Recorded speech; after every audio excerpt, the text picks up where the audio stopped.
Të dashur qytetarë, në ndojnë pak ditë nga hyrja në fuqi e vendimit të zyrës së rregullatorit të energjisë për dalje në treg të hapur të energjisë elektrike të rreth 1200 ndërmarrjeve në Kosovë.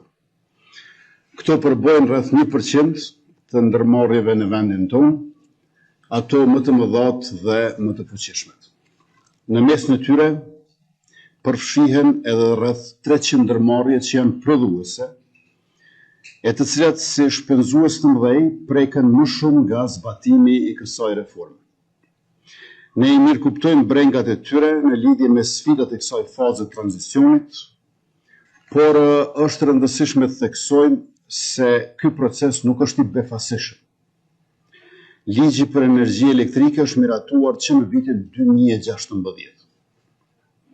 Faza e parë e liberalizimit ka filluar në vitin 2017 me daljen e 3 ndërmarrjeve të mëdha në treg, ndërka që faza e dytë është shtyrë disa herë në 8 vitet e fundit.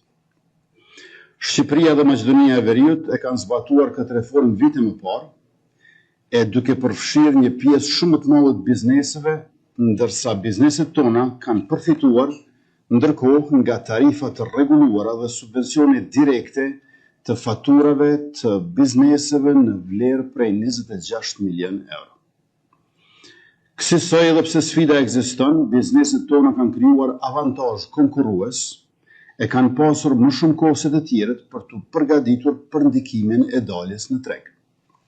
Nga ana jonë, si qeveri, kemi përkrahur të gjitha bizneset gjatë pandemisë dhe krizës energjetike, kur ato kishin më së shumti nevojë.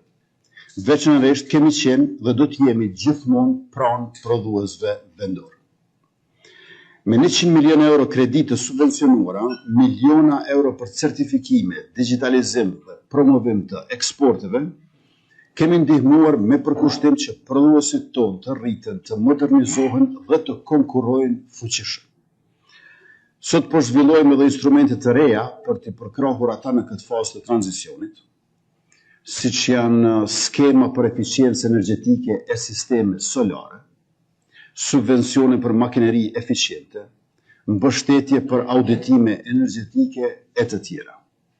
Njëkohësisht po komunikojmë, bashkëpunojmë ngushtë me prodhuesit dhe odat për të sjellur komunikim më të mirë mes bizneseve, rregullatorit e furnizuesve, me qëllim të mirë informimit dhe rritjes së konkurrencës që i shërben bizneseve dhe interesit publik.